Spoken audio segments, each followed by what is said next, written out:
Yeah.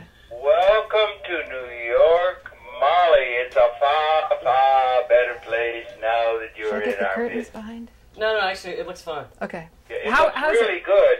Okay. Picture looks really good, and the voice is just really spot on. Catch up with the fact that they suspended the parking thing because they thought it was going to snow.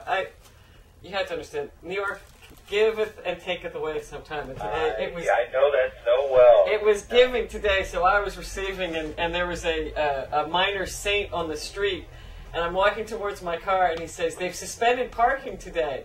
And he looks kind of like a homeless guy, so I don't really take him too seriously.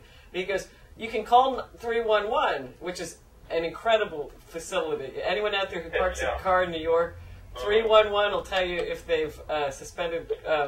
So then I called them, and they said, yes, it had been suspended. And the guy's like, you didn't believe me. And so I said, I need confirmation. You know, my Sure. faith is just I mean, not when you that get strong. these whopping $100 tickets. But verify. Yeah, verify. So he didn't take it personally, but I didn't believe him. But That's what we need. We need central on the real, honest-to-God, evolution of consciousness truth in this universe. You know? But as my mother says, I don't trust anyone, including myself. Is your mic good? Trust anyone over 30, Mr. Abby Hoffman used to say. I don't trust anyone under 30. I'm See, getting Molly? where I don't trust So watch anybody it under there. 50 anymore. I don't trust anyone. No, that's a joke. I don't trust anyone under 100.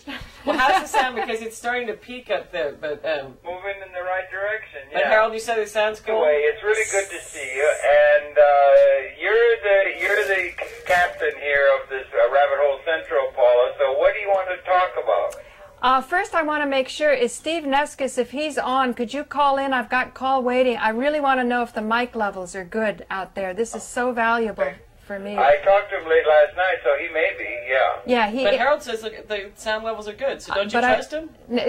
I want confirmation. I don't trust anyone under 100, Harold. Sorry. Yeah, I know. Yeah, Methuselah time. Okay, Yeah, Harold. but it's only the guys that are like the bad guys that live to 500. So how can you trust No, anyone over 100? no. We've got to have models for the good guys living to 500. Oh, come on. I like enemy images. It's so Or much more it might fun. be someone, Paula. Here he is. God, Hang here on. we go. Rabbit Hole Central. Hello? Hi, who is this? Joe. Oh, Joe, are you watching the stream? Because I was hoping it was Steve telling us about mic levels. Yeah, your stream is great. Thanks. We Thanks love a lot. you. Hey, Okay. Joe. Molly looks better than usual. Oh, I don't feel know. better than usual. Okay, stay posted, Joe. I was curious, though, with Harold. He scheduled a meeting at his house at the same time M&N has their big meeting. I wonder what's going on there.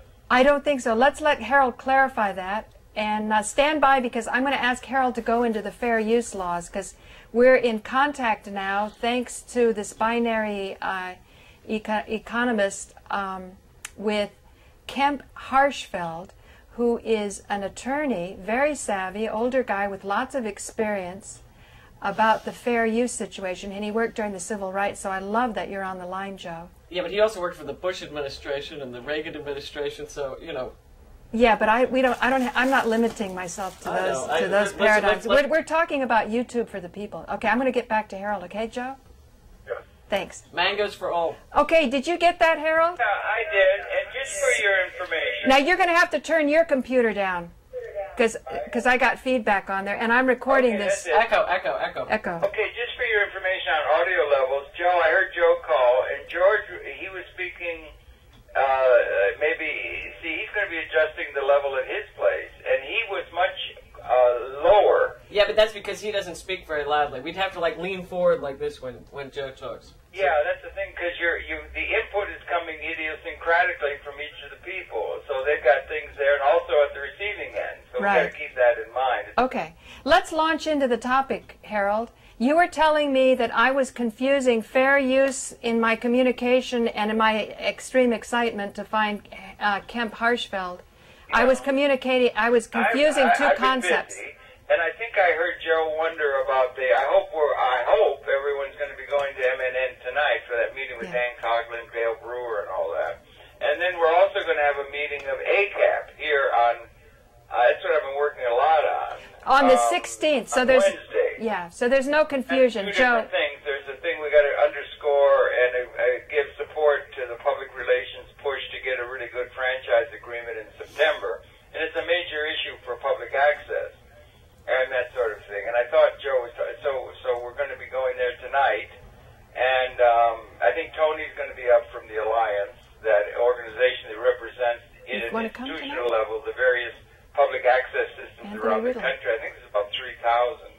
and each of those are going to be idiosyncratic, and each of those are going to have certain local political arrangements between the various people who make up those communities, including the political process and the corporate process and everything. So those two things. And then the ACAP represents the producers. I've been working on that. We've got a producer's Bill of Rights and that kind of thing. So those two different things. I think Joe was talking about that or asking about it. So that's going to be Wednesday here at our house on 241 West 36th Street. And Anna's coming, and she's handing over the presidency of that institution and wants us all to decide how do we want to set it up, what principles do we want to have, including maybe your idea of fair use. On that, I've been really busy, and then there's other things I don't want to go into personal on that, but it's very busy. But anyway, I did see out the corner of my eye after talking to Norman and about a 1-hour conversation with a person down in Austin, Texas, where they've got where Alex Jones is, and so forth, that they've got a really idiosyncratic situation going down there that is really questionable about the rights of the producers being vouchsafed. Anyway, and I saw in the email exchanges this fellow that Norman put you in touch with, and it does seem to me in the postings that were on the internet that they did get confusion between your idea, Paula, of fair use and then the idea of what was called the fairness doctrine. Now, they're two different things, and I sent you an email, just a Wikipedia. Right, I haven't gotten to my email yet. I was glad just to get a shower. Yeah, I know. We get that shower first. I'm not even dealing with the makeup. What comes first, the shower or the coffee? I don't know. No, I don't do coffee and barely makeup. I do coffee and caffeine and nicotine. It's always a good way to. Yeah, it's a good idea. Well, as usual, Molly's ahead of the curve again. Okay, fair use and it's an old curve. And what? Fair use is a concept, and I've been around for a long time in this, and it's very interesting because fair use. I sent you it looked like a good posting, the one about fair use. Fair use is the general accepted part of copyright law that allows for a citizen, for somebody to take something that they're going to put into a one-time thing or something. It isn't wrapped up with all of the copyright licensing agreements and things that apply in the industry.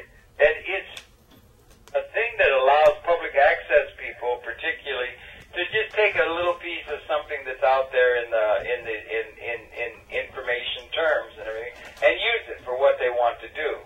And so you don't have to be all worried about how you're infringing copyright if you take a piece of something and use it. And it's very liberally interpreted, and it gives huge leeway for freedom of speech and freedom to use something that you want to put in to make your documentary or your presentation richer or better or relevant or something.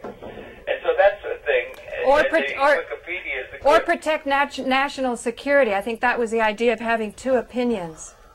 Well, no, the fairness doctrine is, I think, pretty dead now, I think. I don't know, some people want to bring it back. But that harkens back to when we had networks, NBC, CBS, and you had very few sources of distribution and all that. And we don't have networks anymore, is that it? Well, not so much. I mean, it's just everything's getting like Rabbit Hole Central on the scene now. And so there's all Yeah, but we don't have the kind of airplay that the networks do. I mean, even cable, we have this illusion that we have all this choice, but really the big three get huge amounts of ratings. And the fairness doctrine was a thing put through. I'm not sure exactly whether it was Communications Commission or the Congress or an act.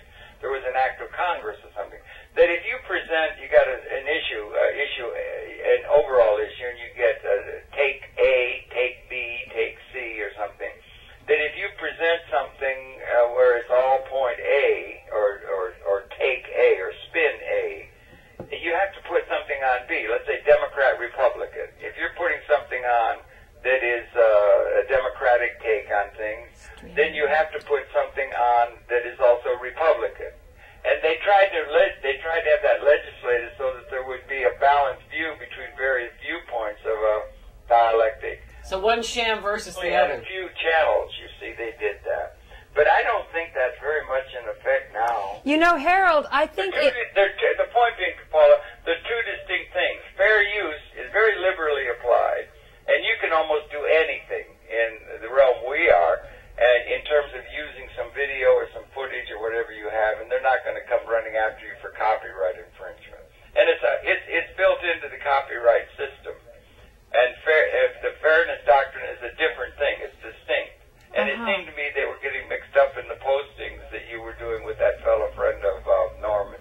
Well, I'm definitely hoping that he's going to call in and I'll do a show with him, because what I loved about Louis Kelso was he had the kind of mind that I was familiar with. And that's when we made a bunch of money in cellular, we were trying to figure out how to pay the fewest taxes possible. And there are these very savvy minds that kind of figure out the little nooks and crannies of no, they're not accountants. Lawyers. They're not accountants. These lawyer or accountants are real double bad. No, it's different. No, accountants are just sort of very methodical and they just go by the book. These guys are a little bit on the devious side because they're not. There's a creative accounting. Yes, they're creative with the best interests of their client. But what I just loved about Louis Kelso, it was like something happened in this enormous soul of his where he says, I have had the adventure and the experience of making rich people preserve their wealth, but now I want to help make poor people wealthy. That's how I got it. Yeah. That's what he seemed like. That's all Quran, in my view. Yeah, so I really appreciate you and Robert Ashford and Norman Kurland, but none of you guys are like those kind of lawyer types that I used to hire at exorbitant rates, by the way, to preserve the money that I made in cellular telephone. But I think for me, those rights of people like you, that you couldn't have somebody just come and steal. You know, when there's large money, when there's money involved, then people are going to be interested in trying to preserve it, or advance it, or make good investments. But from an energetic point of view, we were doing some kind of 3-tier deal, and the first tier was to create a 501c3, from which the money would then be put into another Danish charity, and then we'd be living in Cyprus and just live it up. But as soon as the U.S. 501c3 was created, I said, Vincenzo, let's just stop here. I feel so happy to have my money in a U.S. charity, and maybe we can start doing something. And so energetically, it appealed to me, and I stopped the process of taking the money offshore. But what I'm saying is, to listen to Louis Kelso's mind, I mean, I wish I knew him when he was alive. I wish... he was a good fellow. He was a good person. A great sense of he was thinking humor, too. He was thinking of the entire society. And now I think maybe with all of you guys that are carrying the torch, and then with public access and the viewers and the commenters on YouTube, we can create something that will be very beneficial to the whole society. Yeah, all of that I agree with. Yeah, it's all that. There's some people, and then you get a lot of the people on what we call the progressive side, the leftist side or something. They really are trying to advance a view of the world, let's say call it socialism or whatever they do, that is for the benefit of the people. Now here's where 9/11 TV fakery comes in. If it's true that those images were faked, then it is a huge, shocking blow. But along with that huge, shocking blow, you can say, look at how inadequate our economic system is so that you can have media manipulated in this way. And we must have, in a way, strong government. Now, I know Norman Kurland does not like the idea of a Public Utilities Commission, because once you have that, then you've got another corruptible institution. But the idea... all of that is all relevant. But so the idea of capital distribution, it means like people take care of what they own. Usually somebody once said nobody ever went to great lengths to defend a rented car. If it's your car, then you're going to take it, or if you have an interest or you own the thing, you're going to take a greater interest in it. Yeah, so you won't have this anarchist tendency to destroy something that belongs to you. I think the frustration comes when you're seeing all of this abundance around that doesn't come your way, and you just lash out and you want to destroy. But if you were given, but even under communism, as my mother said as I was polishing my beautiful Mustang, she goes, "This is why communism will never work, because if you don't personally have a stake in it, you're not going to take as good care of it. I mean, if you notice, like even in New York or any other place, the public buildings are not as well taken care of as the private buildings. I think there's something to that. I don't want to get too carried away with the idea of human nature. The notions of what human nature is I like that about Harold. are many. Right. And, very varied, and it's a very important question, but the material context in which human interchange is going on is probably more malleable than those who think they have an absolute. Well, usually when they say that we can have a good world except human nature won't allow it, that's usually people saying human nature is inherently selfish, greedy, and taking everything for themselves. I wouldn't go that far. Well, given the situation, if you're, like I said to Paula, if you're at a table and there's one little hot dog and you got 25 people around there, you're going to have one view than if you're sitting at the table and there are 40 hot dogs. But haven't you been at the table where there's like that last piece? But there's that last piece that no one will eat? No, and then they're going to want to get the tenderloin. They're going to want the best. No, but it's like no one dares to take that last piece of whatever, no matter what it is. That's When interesting. you get down to the idea of seed corn, I wonder. start eating the seed corn that makes the growth possible in the future when it takes a little time. There's all kinds of elements in that. But back to the fair use, that's a very important thing. I'm glad you're running that down and everything. You went to Google and that. We just did programming with people for the China thing. And China saw Mr. Hu. Isn't that great? That's his name. The head of China's name is Hu. So it's like, who's on first? Like Abbott and Costello. But he's talking to all this assembled communist thing, and he said, we represent Karl Marx. We represent socialism. Socialism is caring for the poor people and taking care of the masses, and that's what we represent. Well, I hate to say it. A friend of mine who's Russian, I said, well, when the Russian system fell apart, what was the worst of it? And she said, we lost the dream. We lost that idea that we were going to be taken care of from cradle to grave. Yeah, you think? Wow. We lost 25 million people in the Second World War. I understand, but Harold, just take that in for a moment. Yeah, okay. That there is this pervasive theme in Russia that that you would be taken care of, even if you could only eat shoe leather for the rest of your life. That somehow you A steady supply of shoe leather? Yeah, you'd have a steady It's on the shoe leather that matter. Well, but now the problem is that you can buy whatever you want, except only certain people can afford those kind of choices. Yeah, I think that's right. Again, you got two arguments in economics. One is supply. How are we going to get growth and get more in its growing and so on? The other thing is demand. How are people going to have the demand or the money, let's just say, to buy what we're capable of producing? But this is supply side. This is what you should. Lewis used to say we need simul-financing, where you do the capital formation and the capital accumulation for investment, but then you also create by having ownership of those capital assets be widely distributed so that the people have the ability to buy what the system is able to produce. He called it simul-financing. You're creating a system that has both the capital formation capability for advancement and growth, but you know what? The demand capability to people with money to buy which is able to be produced. And those two things come together in Lewis, it seems to me. I hate to say it, you're so way up in your head, I don't think that anyone's going to take any of that in. It all sounds like jargon. No, I did. Well, I'm sorry. It's really important. And that's what the political process is arguing about. Because that political process you have to give him information or he'll go on. Let Molly say more what she's meaning. Absolutely, talk. I'm going to just sit here and listen. Okay, well then, I might suggest that Joe Friendly call in because I know that you have to push your button to get him in. He's probably still holding. Why don't you see if he's still there? Really? Is he still holding? Hang on. Joe, are you still there? No, he's not there. No, he's not. See, he's going off to do something he has to do. He probably had to go get a cup of coffee. See, okay. There, hang on. Is Joe Friendly there? Finally, break. Oh, okay. We've got Steve Neskis. What do you want to say, Steve? Oh, turn down your computer. I am. Okay. Okay. All right. Let's have some common sense here. Of course, capitalism was said that capitalism is greed and communism is envy. Okay, how do you like that?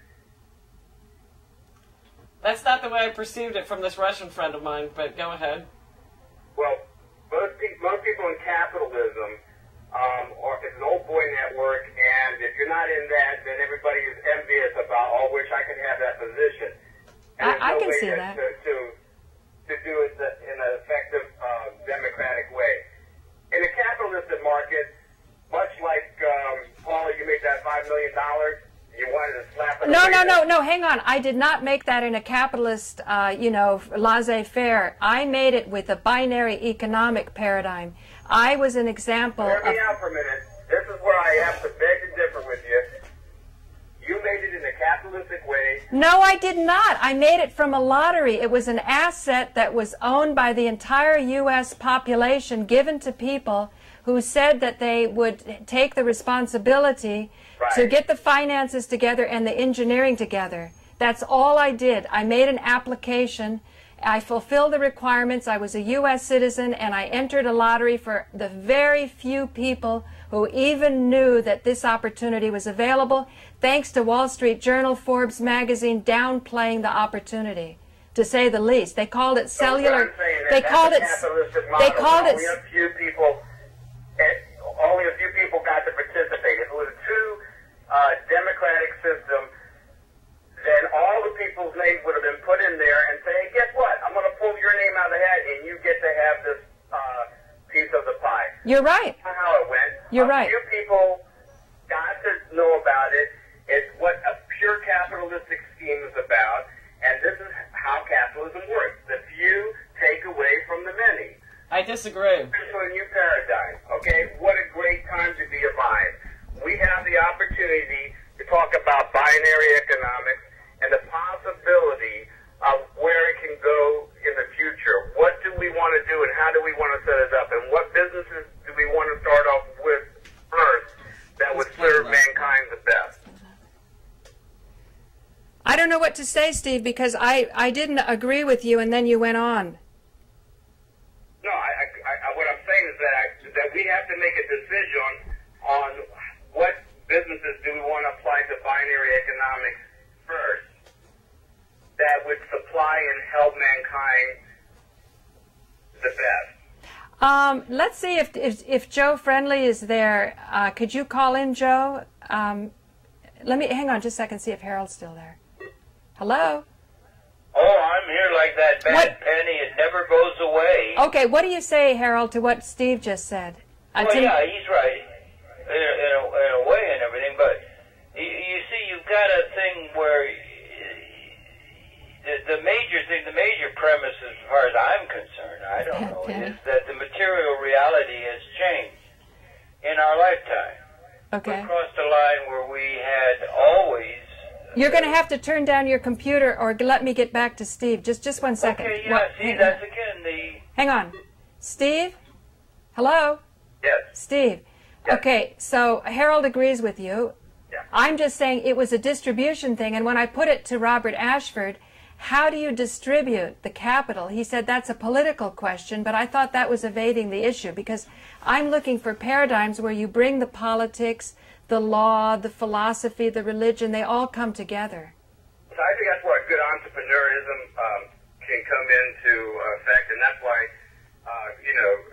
Norman likes what I have to offer, because it's a fresh idea of how we can distribute and redistribute the information to get it out, and also allow people to start having that ownership, because before it can go into a big scale. Explain it to Molly quickly, because she hasn't heard it. Hi, Molly. Hi. Again, before I go into it, before we can put it into a bigger market, just like a drug manufacturer has to do tests, and you have to test it first with small groups of people, and then you bring it into larger groups, because before you change a system that makes it chaotic, you have to show that it works. And Molly doesn't know what you're talking about. Explain it to her, please. I'm just kind of giving you the premise first, okay? So my idea, of course, is to bring together certain mechanisms, and I won't go into the details until we're ready to bring it out, because it's not good to do that.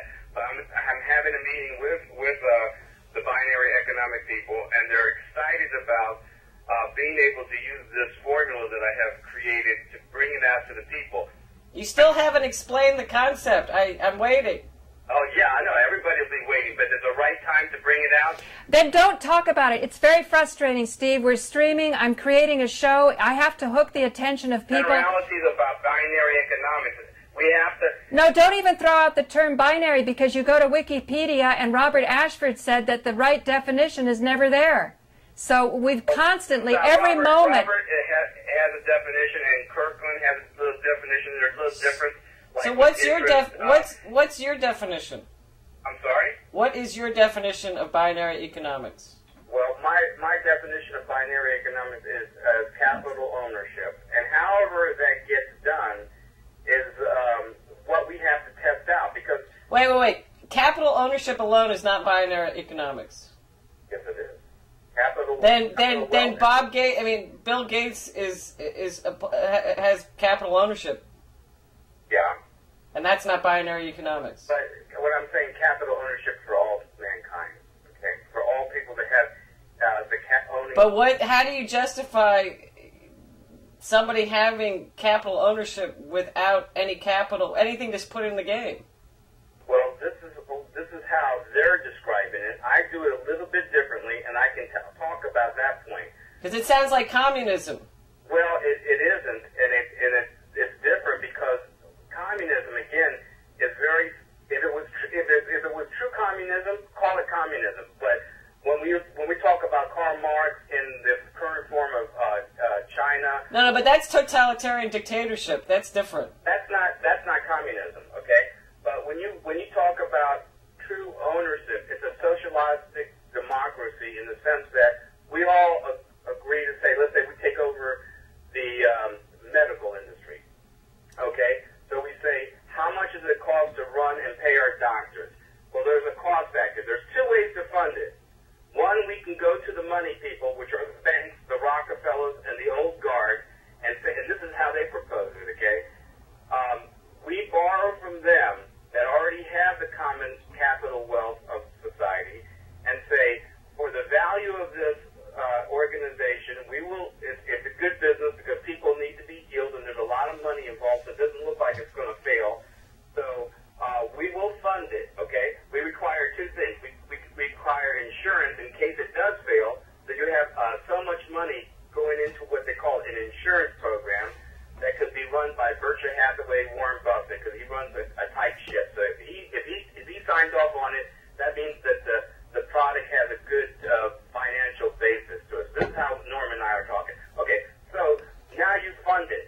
Now, what would this funding, the people, what they get for it? They would get 1% of the whole total action, and 99% would be redistributed throughout all the people. But would 1% be enough for them, incentive for them to do it? Yeah, 1% of the profit of a big system on megabucks is tremendous amounts of money. That's why the rich people understand the power of compounding the money and the price of procrastination. They would rather make 4% on a long period of time with the amounts of money that they have than try to make 10% when it's a high-risk venture. Okay? Or have the whole country go up in flames because of this anarchistic tendency when you have so many people that are being thrown out of their homes. You know what Victor Taplin told me? He works in the housing courts. He said up in the Bronx there's a moratorium on, I don't know what the term is, not foreclosures, when you're throwing somebody out who's renting the place. Evictions. There is a moratorium on evictions because they realized there would be thousands of people thrown out on the streets. Right. And there's not the backup. They haven't built the concentration camps yet. You know, this was a ploy. They already have the concentration camps. They're called tenements. No. They're throwing them out of the tenements. That's another issue altogether, and I might have to agree with you on that. But the situation with this inflationary rate that we took real estate up so high, 20% every year, and the houses that my parents paid $57,000 a few years ago is over $780,000. No, I know. My friend Buck Lou said the replacement value, they're way over replacement value. In other words, again, Robert Ashford was saying with binary economics, you have a whole housing industry that could be employed, but their hands are tied, and you're not seeing the replacements coming along. And that goes on to the unions. I blame blame a lot of things on unions as well, because if you try to build a building in New York City, like around Amsterdam, where I was staying, there is a Columbia University building built with a new Graffiti's grocery store that's overpriced and everything. And I was talking to him. I said, "Why are you using this kind of brick?" Hang on, wait, we got another call. Rabbit Hole Central. No, it's just me calling back. I hung up because I had it. Okay, we're going back. I don't know if you're trying to get a half-hour program. I know I'm over time. I just thought we could. Hang on, let's flip back about the unions. Yeah, go on. Okay. About the unions. You're on the unions. Okay, so the union, the guy told me we have to hire the brick masons, because if we don't, they won't let this building be built. Okay, this is how unions work right now. They're just as greedy as a capitalist. They're mafia in their approach. There is no cohesiveness to allow something to go in an effective way. What they try to do is get their people paid, and that's what it's all been about. So, but can I say something about the unions? Yeah, sure. Have you ever worked non-union before? Oh, I have. I've run many businesses non-union. Well, I find that I work in the movie business, and I worked non-union in LA for 5 years, and it was absolutely intolerable because the producers didn't care if you slept or ate, and I worked in the union, and not to say that there aren't abuses that need to be rectified, but I just think there has to be a balance, and I think that's why binary economics comes into effect, because what we do is we effectively say, look, how many people can a doctor really see, and is that doctor worth $500,000? Probably not. But if he can cram in X amount of people, he can make that kind of money. Is he really doing justice to the people? No. But sure, he can buy that waterfront home now. But wait, just a second. On us. How are you going to attract people to be doctors if there's no recompense? Well, I'll tell you how. First of all, you don't put them in debt. Indebtedness is the key factor that we've all fallen into. And it's these credit card companies that can charge up to 30% if you make one late payment. The credit card companies aren't the issue, I don't think. I'm sorry? I'm not going to buy into that the bad credit card companies are to blame. It's not just the credit card companies, okay? Let's not just use that. It's credit, okay? Let's just use a simple word. But like you could, I don't have issues with credit. You know, I don't. I know you don't, but when you let me just explain this to you, okay? If for education, if we would say to the people, you're not charged $70,000, and no, you don't have to mortgage your house, your life, and have your mother sign a loan and all this type of thing, but yes, we require you to be capable of going through the courses to be a functioning doctor. But like, for example, there are people that their education has been paid for, and yet they don't want to go out and be doctors in Alaska or just to pay off their debt. I mean, they're not willing to do the sweat equity either. That's right. So human nature has to change. We as people have to require better, So how do you, this is to me the core of it. Out of our people. How do you modify human behavior? And a person that wants to rape you, and take your money and abuse you to be the doctor. You know, he has no ethics, and so let me just try to get what I'm trying to get at. If you had a system that say, look, we want you to before you go into private practice or as you're in private practice. Okay, this is how I designed this one, okay, as part of the binary economics.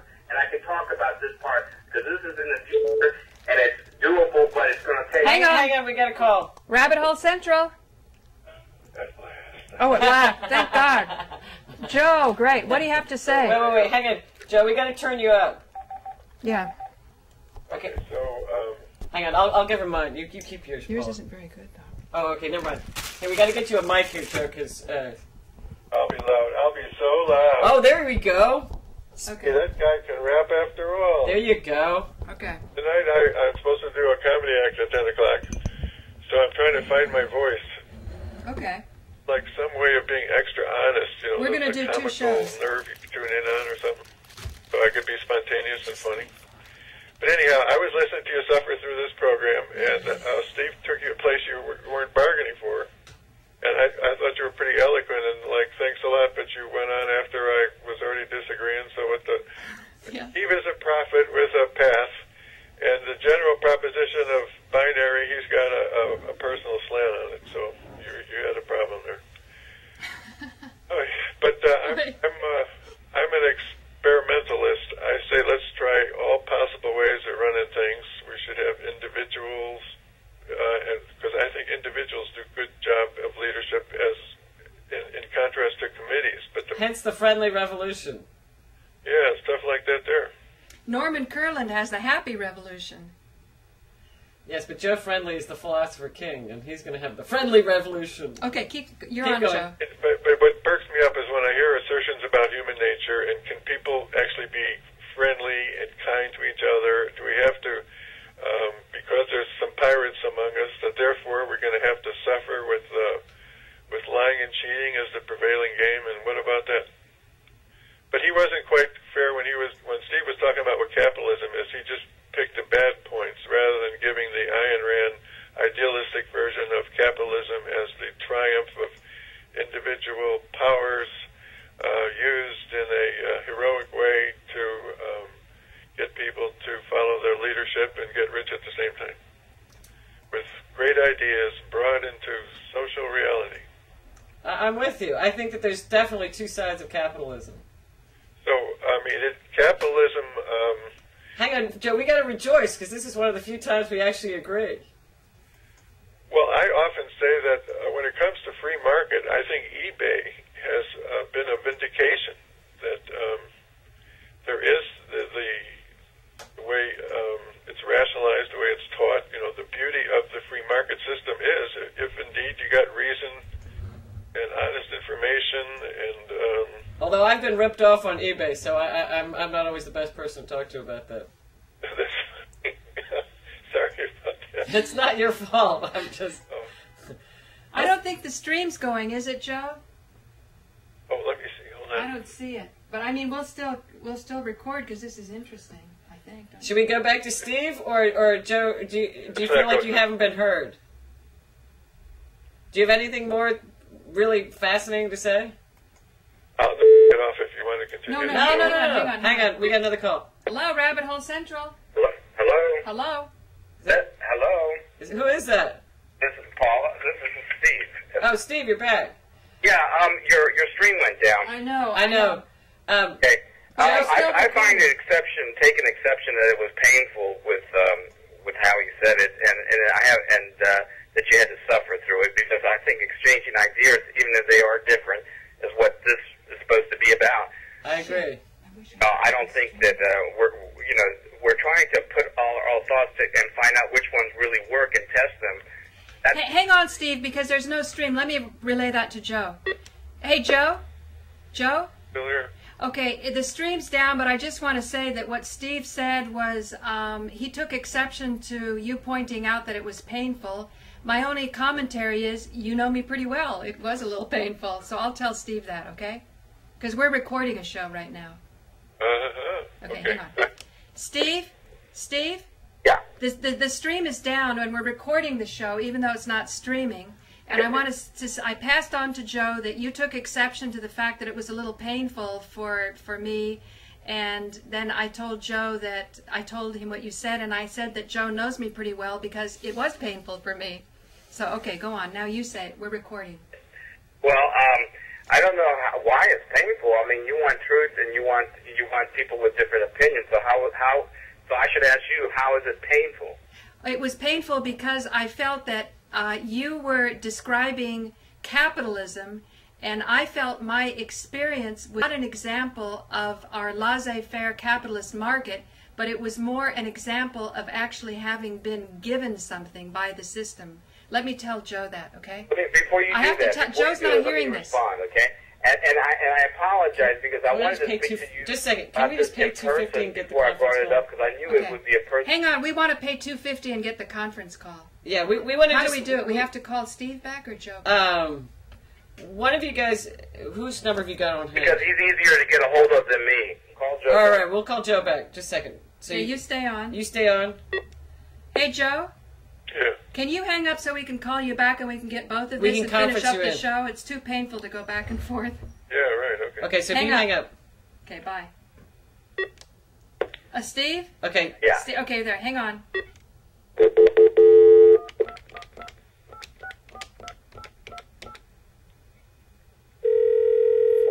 Change this. I know. Rabbit Hole Central. Hang on. Hang on. Steve, Are we Joe? are we all together? I am here. Yay! I All right. love the grid. Okay, so now we're going to record this, and we have about 15 minutes. Great. I just No, want to actually, say we have. I think Joe is a brilliant man 10. and a really responsible We have- person in M&N, and he's a wonderful producer, and he does some great work, and he and I are good friends. So whatever we say to each other are with great respect, and I know that along with you, Paula, even though our relationship is newer, I do respect your work as well. It's phenomenal. Fine. Let's carry on. We all know each other. Well, no, that was pretty good that he got them covered, so now we can come out swinging. But At the same time, Paul, what I wanted to share this offline before, and as I'm prepared to talk about this, that what you did is not binary economics, and you shouldn't talk about it like it's binary because it's nowhere near binary. Okay, it was democratic in nature. It was not democratic because the Wall Street Journal and Forbes magazine blocked the knowledge that this opportunity was available. And that's where That's capitalism... not democratic. But for the few. And you know why they did it for the few? Because they wanted the people that were putting all you guys together to be able to do it to make some big money. Okay, it was a few people... Absolutely not true at all. They did it that way because the people who owned Forbes magazine and the Wall Street Journal wanted more piece of the action, and the lottery only hurt them. And so the more people in the lottery, the less chance that they would get to hog it up. In 1996, and the they people came... that were running... No, let me continue. In 1996, in the federal, the Telecommunications Act changed that, and they made it into an auction, and so that was locked up for the common man like me forever since 1996. Then you had to go in with an auction, and an auction meant that the big guys could collude with each other, make sure the price was low, pick up licenses, like I was into wireless cable, and that technology was buried because they didn't want it to be competitive. I have an expert on that, and the expert was eventually taken to prison, and his partner said, we're going to fight this tooth and nail because it's unjust. He sits 29 years in prison, whereas my friend, who was more reasonable, and probably reasonable enough perhaps not to come out on my show, just because he's so grateful to be out of prison. This is a very serious thing. Of course. And what did they do to get them into being in prison? Did they falsify documents? No, the point is there was a fluke in the system, and I got through in a moment.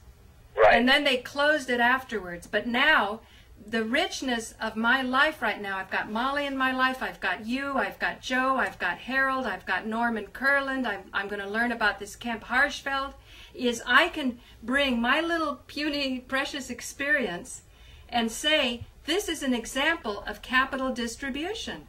I didn't work for it. I didn't ask people to invest in a business and then go out and buy the license. It was given to me through a lottery process by a fluke of the system when the big guys were fighting with each other. Bell Atlantic wanted it, the televisions wanted it, you know, the broadcast people said that it belonged to them because it was going through the air. The telephone people said it belonged to them because cellular telephone was telephone. And the FCC threw up their hands in just utter, you know, not knowing what to do. And they said it's going to be available to any U.S. citizen who can show financial ability and a good engineering study. Now, any financial ability would be anybody with savvy could see that if you've got this license, it was a gold mine. So the funding... Any capitalist with savvy. You said a very important thing. Can I break in? The individual person... Hold on for a minute, Joe. The individual person that would be a true binary model wouldn't be savvy, okay? But they still would be blessed with assets and capital wealth. So when you say to them, what's your passion? What is it? What would make you happy in your work? And they go, healing. Well, here are all the healers. Go and learn. It's no longer a money issue. It's about your path and experience. Have fun. The Great Awakening. Not how savvy you are, and if you get lucky and you're able to win that lottery and all that. That's all capital enterprises, okay? And that's what I was trying to I think that's speculation. I don't really call that capitalism. Yeah, I agree with Molly. it is capitalism in a big... That's money in general. Okay, let Joe. Joe? I wanted to offer to clarify when Steve was going off about capitalism. I so wanted to break in there, but it was tough. Is that Ouch. there is an obvious All right. Feelings, true feelings. Okay, go on. there is an obvious meaning of capitalism in terms of an idealization of the free market and individual enterprise being able to do good things and attract capital to good ideas and competition leading to increased efficiencies. That is the model. What is being asserted by Steve is the end game of capitalism, where it's simply the rich getting together to screw the poor, and they manage to get control of the government, so that the government is serving the rich few, and that's the situation. So to call the situation of corruption, we're serving the rich few, which is, I think, what you were talking about when there was a not publicized enough opportunity to get rich. Right, right. And it was limited only to rich people up front in general. They set up the rules that way so that only the big... But also for a reason. I mean, you can't just have anybody starting a telephone company if they don't have any kind of capital or knowledge or, I mean, it's not going to happen. Yeah, that's fair. Yeah, good. We're getting somewhere here. You guys are speechless. I'm astonished. I think we've got enough of a document, Steve and Joe, that I can turn this over to Robert Ashford and Norman Kurland and ask them to address all the points that we brought up. Is that fair? And we can start to bring this to a conclusion? We've got 8 minutes. We have 8 minutes, but I feel like I've covered the bases, and I thank both of you.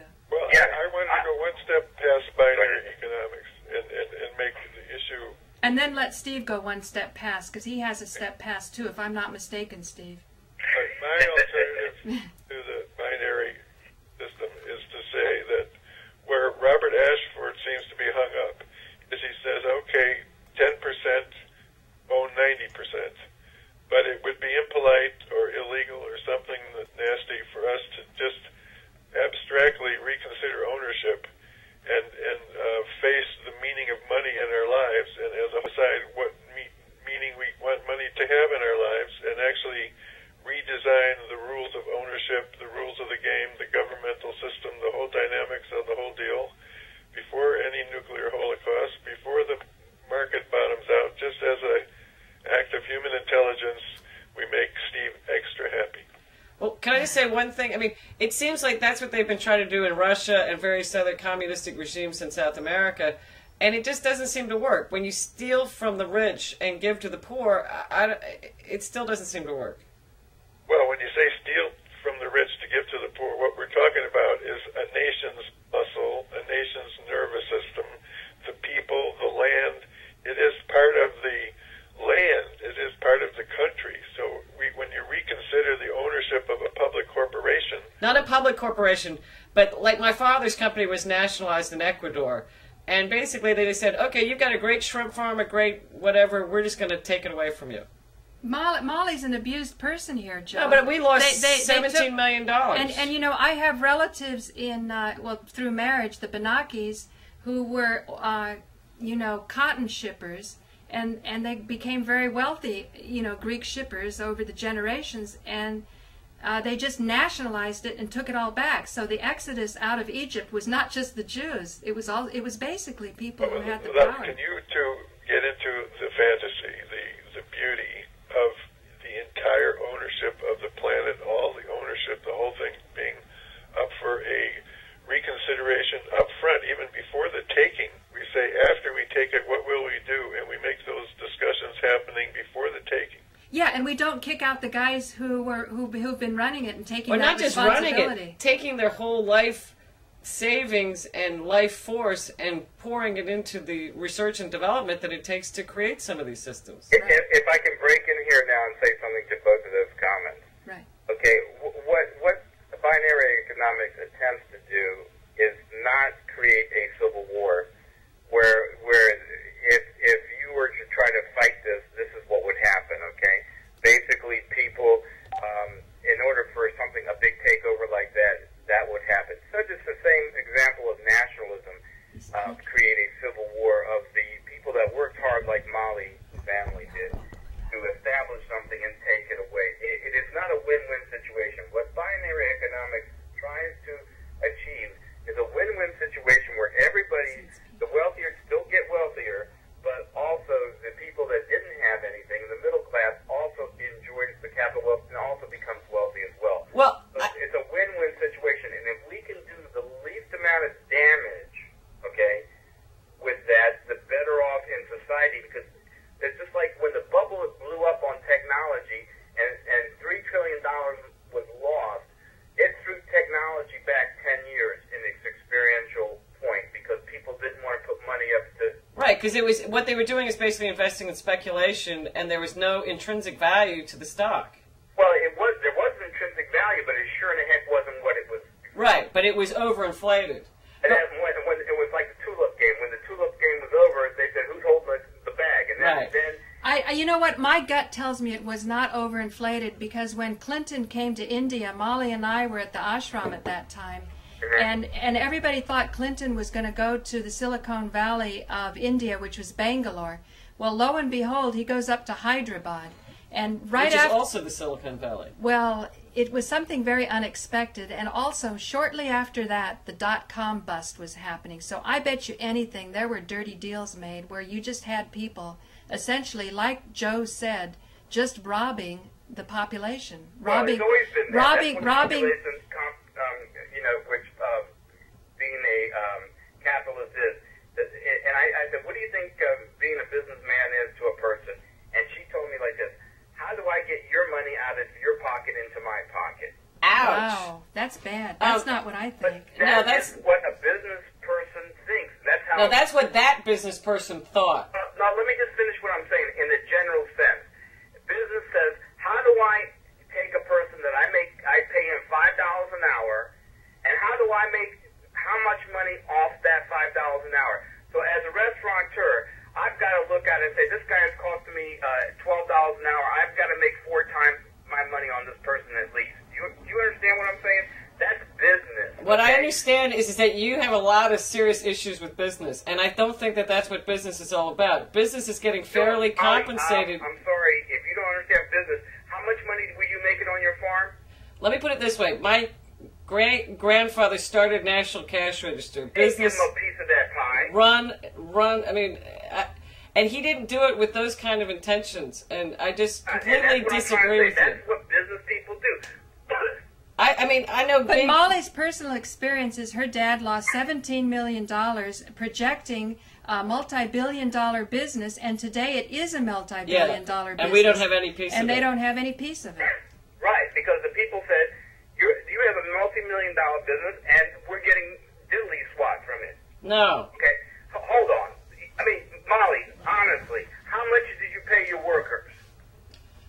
I don't know how much we paid them, but I know that my father only made $25,000 a year, and as president of any kind of corporation, he basically was giving a donation, you know, I mean, donating his time practically, just so that it would work. Okay, can I ask you, where was Hey, just all a that second. money going to? I thought you were the non-union man, and you were the union person. Now see how interesting this is. That's a good one. How about Joe? Do you have something to say here? I mean, let me finish what I'm trying to get at. So the point what I was trying to say is that we have Oh, to we're come out of up with time. We're a out of time. fair- Thanks for joining us. This is Paula Gloria farther down the rabbit hole. We'll continue the discussion for a couple of minutes, but we're off air. Goodbye. Anything else? Just for our edification? Yeah, we can still talk. Yeah. Steve, go ahead. Sure. Go. It's just I finished 2 shows. Unless you want to roll a camera and make it part 2.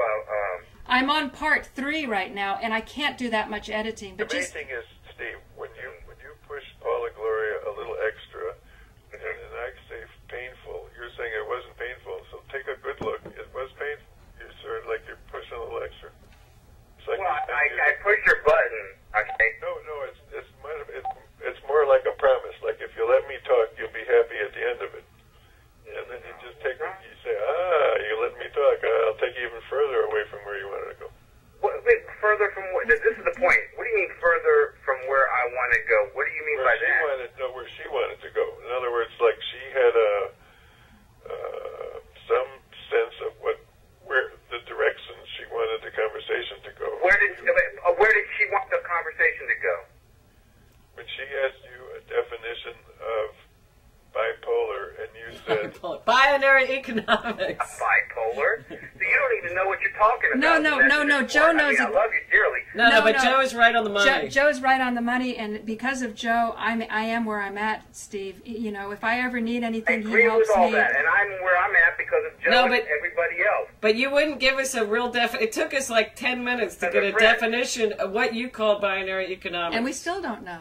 Because you don't want to say, because it's not ready to be said, so no, you shouldn't be I even saying. would discuss it on a platform of the health industry, and I was cut off. That's kind of narrow, old buddy. When they're asking you for a definition of bipolar binary department. Not bipolar, it's binary economics. He's teasing you, Steve. He's teasing you. What's the difference between? You just talk about two elements, 1 and 0. So what the fuck is the difference? Bipolar is two ends. So it's just some fucking duality. Is that all we're talking about? I love you guys. Keep it up. I love you. But the point was that I didn't want to talk about the exact business plan that I was using to launch the binary economics formula, okay? Because that is not for the public to understand. There are people. Wait. Do you underestimate the public? The public's going to see this, you guys. This is going to go up on YouTube in totality. You really underestimate the public that much? This is elitist, all right. That's for sure. Okay, so what I wanted to do was use an example that I'm more than happy to talk about because in the future this is one of the systems that we will own. Okay, and it's the health industry. And what I was trying to get at that if we didn't have indebtedness, okay, because that's the key factor in taking wealth away and not building wealth. Okay, that if we had the person say, okay, after you start making money, you can pay back in a 7 to 10 year period a portion, for your education, okay, and or as a group, because no doctor does this yet, okay, which would be phenomenal. And I say no doctor does this. There may be a few, and so there's always an exception to the rule, but as a whole, that no doctor takes poor people into their own clinic. What they usually do is they open a clinic off to the side and they give their time to it, okay? And all the poor people go into this clinic, and there's so many rules and regulations that very few people through a small amount of window can ever get to that, okay? I went there and I had to put my application in because I didn't write my taxes down or whatever that was. Steve, I totally agree with you, but it's another topic. Yeah, that's all. No, this is binary economics. I'm trying to show you what binary economics is. Instead of that because we taught you for free, that you take on 10% of the poor people in every doctor throughout every one of their own offices takes 10%, and that would clear all the hospitals from being over-inundated by these poor people that can't afford anything, and they know they can't, so the only people that will accept them is the emergency room, which only emergency... There is free education for all. That's the healthy way for a community to be run. For people to end up in debt when they graduate with their diploma is a perversion, and it is a kind of a caricature of the end game of our depraved, degenerate society. Beautifully said. I disagree. No, we got a minute to wrap up. Go ahead, keep going, Joe. I just don't think we have that depraved of a society, but go ahead. In terms of a social... No, I agree with you because it's a great example. We get all our money taken away from us at the end because we're in debt and the doctors got a hold of us and we piss away all of our money to the medical industry at the end of our life because if you don't have good insurance, you're fucked. But anyhow, better take care of yourself. And if you do have good insurance, you're fucked too, because look at the nature of the healthcare, the chemotherapy, their modalities, I very much question. I'd suggest sun gazing to everybody. I love it, sun gazing. You know about sun gazing? Solar... Lord, we need some help. Solarhealing.com is the answer. There's the 37 other countries in the world. Whenever you get sick, it's just treated. You don't have to worry about money. The doctors have made their peace with the deal. They're well paid. It works in all the other countries, except in this country, the kind of discussion you're having about the evils of communism somehow keep that beautiful reality from happening. Absolutely. Absolutely. So the new paradigm has to be in a binary form that we, the people, own even our medical, transportation, and our educational system. Can't be owned by a few people. Hey, you guys, we brought it to a nice conclusion right at the end of the tape there. Great. You have our blessing. The Well, I love you Molly+Paula dearly. and I'm the sorry St. Paula. that happened to your family. Here, throw up our photos. There are photos of us in India. Where's your St.